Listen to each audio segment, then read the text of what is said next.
This week on the Writers Detective Bureau, Antifreeze is a poison when a case gets personal, and my super ninja trick for networking with cops. I'm Adam Richardson, and this is the Writers Detective Bureau. Welcome to episode number 3 of the Writers Detective Bureau podcast, which is dedicated to helping authors and screenwriters with the craft of writing crime-related fiction. You can submit your own questions at writersdetective.com/podcast, and I'll do my best to answer them on an upcoming episode. Before we get into this week's listener questions, I would like to wish a gigantic thank you to Joan Raymond at joanraymondwriting.com. She is my very first patron over at patreon.com. This show would not be possible without the support of listeners like Joan. Most listeners of this show are writers, and we all know that writers make the best readers. So please consider checking out Joan's website at joanraymondwriting.com to learn more about her work. If you'd like to support the Writers Detective Bureau podcast for as little as $2 a month, or to learn more about how you can set up your own Patreon page, go to writersdetective.com/Patreon. That's Patreon.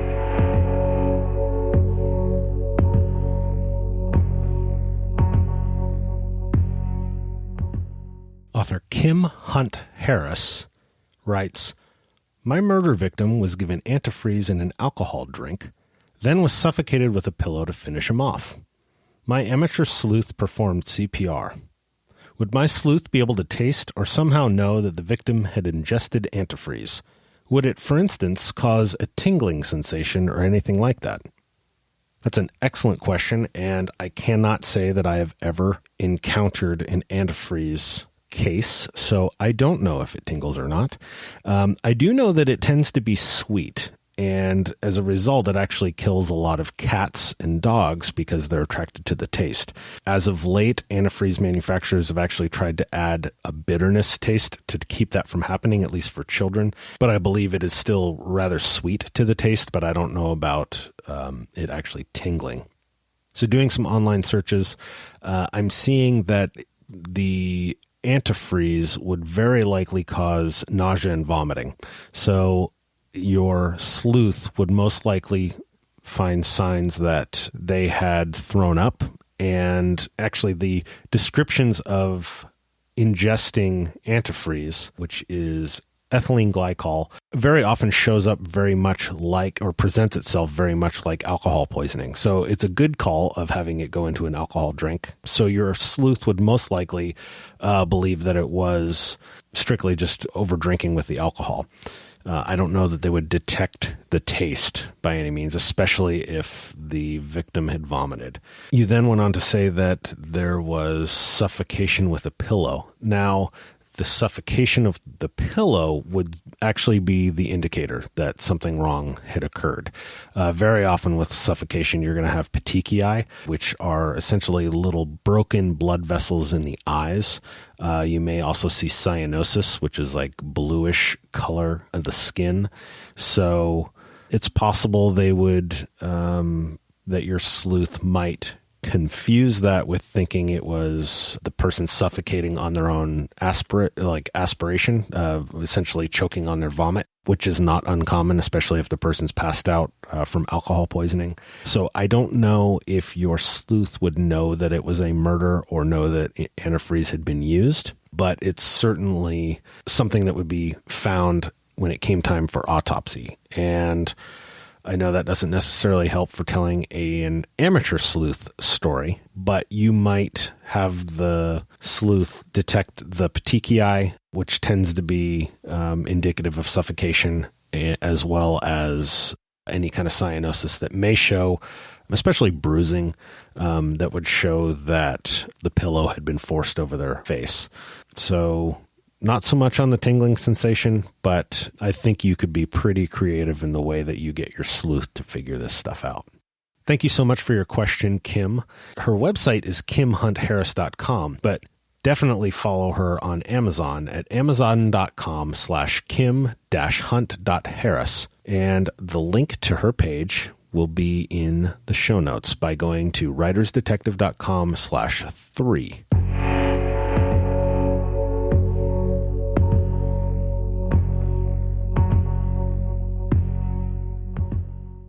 This question comes from Velda Brotherton. You can find Velda at veldabrotherton.wordpress.com. You can also follow Velda at amazon.com/author/Velda Brotherton. Velda's question is, my series deals with the Cherokee deputy sheriff in a small Arkansas county who often deals with a U.S. Marshal and a Texas Ranger during his investigations. I'm curious just how well these three lawmen would work together and if there are legitimate reasons for them to do so. I think the smaller the agency and the more rural the agency, the more likely they are to pool their resources. Hollywood is really good about pushing this, the locals and the feds not getting along and that kind of thing. But the reality is that they really do need one another, especially when the resources are limited. So when you're out there on a small Arkansas county and a deputy U.S. Marshal and a Texas Ranger, especially in like a tri-state area where you have a lot of jurisdictional issues, you may have Indian reservations. There are all sorts of reasons why you would want to have those characters work together. Now, whether they work together on cases would really have to do with whether that story has overlapping elements to it as far as bringing those jurisdictions together, whether that is crossing boundaries between those jurisdictions that they work for or committing crimes that have a federal element as well as a multi-state element, since you're talking about a U.S. Marshal or more likely a deputy U.S. Marshal, a Texas Ranger, and then a deputy sheriff in Arkansas County. So I imagine they're near a border. And so anytime that stuff is happening in a border, it can get really messy with which jurisdictions are in play. And when I say messy, I don't necessarily mean that they don't work well together, but from a legal standpoint, you may need, if you need to search a place in the state of Texas, but your suspect is in Arkansas, you may need the help of the ranger to get a state search warrant in Texas, and the deputy sheriff in Arkansas may not have the legal authority to obtain a Texas state search warrant. So they would help each other out in that regard. They would still rely upon each other's information in the warrant, where the application for the warrant, if the crime, something happened in Arkansas, you could have the Texas Ranger explain that an Arkansas deputy sheriff, as part of an investigation, relayed these facts and included in that way. So they're still involved. But you, generally speaking, for state search warrants and that kind of thing, in those investigations, you need a local peace officer from that state to be the one obtaining that warrant. So yeah, there's definitely going to be a need for them to get involved with one another's work, especially if you're working on a border area like that. It sounds really interesting. So definitely keep up the great work there. And thank you so much for the question. Again, you can follow Velda at amazon.com/author/Velda Brotherton.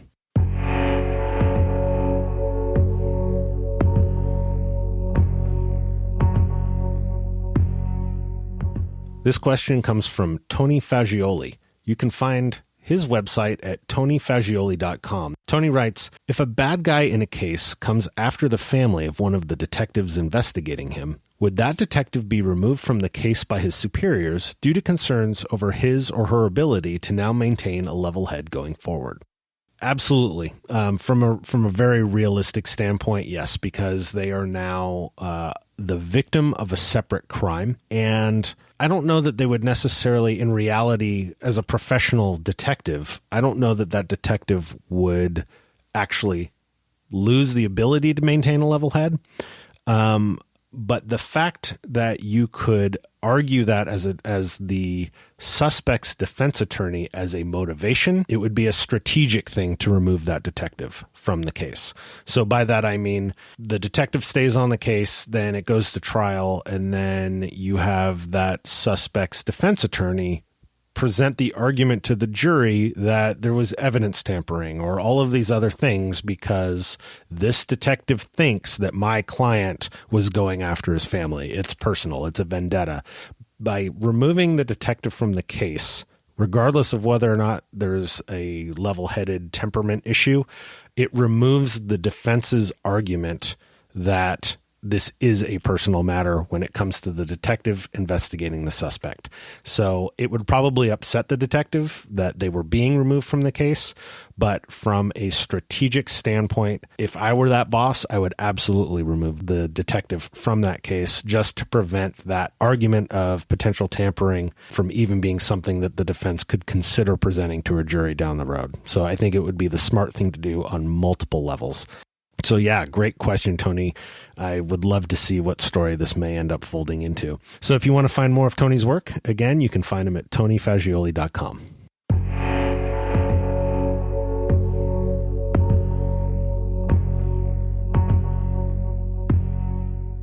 Matt Quintana writes, what resources could you suggest, books, video, or audio, to assist writers without a law enforcement background write more accurate crime fiction? Great question, Matt. Well, I would love to say it's my book, but I am still far away from actually having that come to fruition. I do recommend Lee Laughlin's book about police procedure.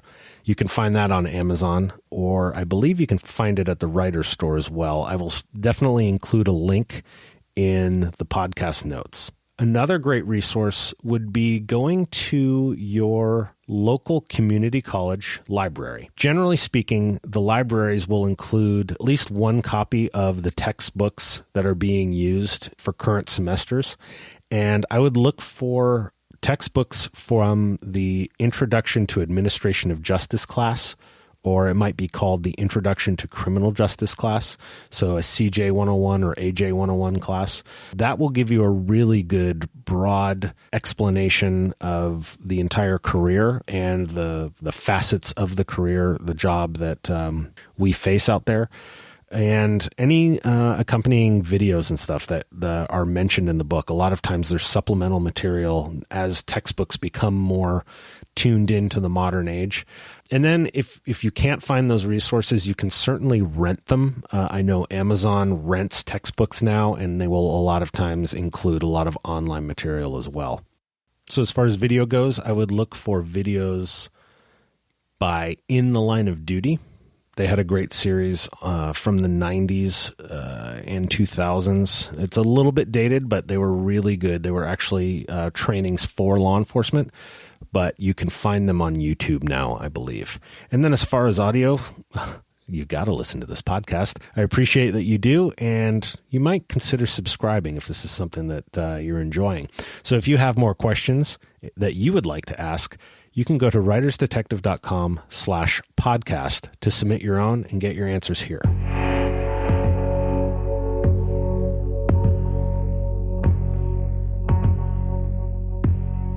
Amy D. asked me to comment about where writers can get information they need when it comes to contacting local law enforcement or state or federal law enforcement.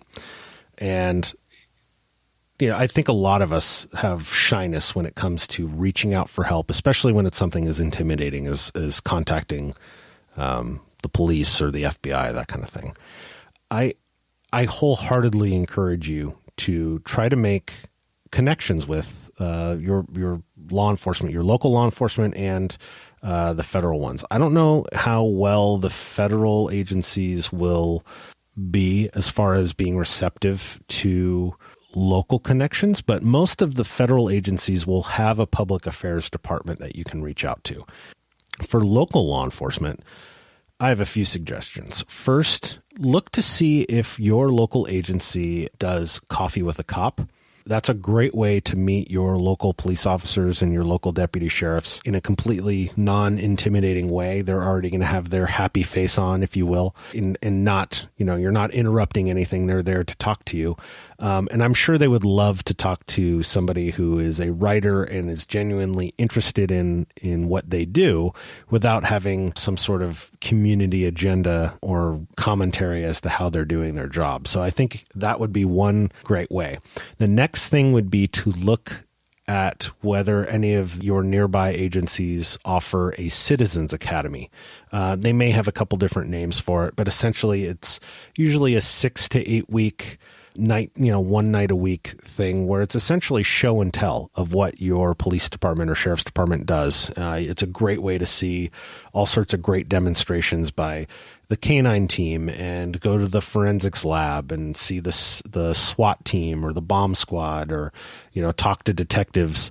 It's a great behind the scenes tour. And again, you're going to meet people that way within the department that you might be able to reach out to later for specific questions. And then my super ninja sneak way, which may be really up your alley if you're a writer, would be to contact your local free newspaper, whether that's online or still in print, and see if they would allow you to volunteer your time writing the crime blotter.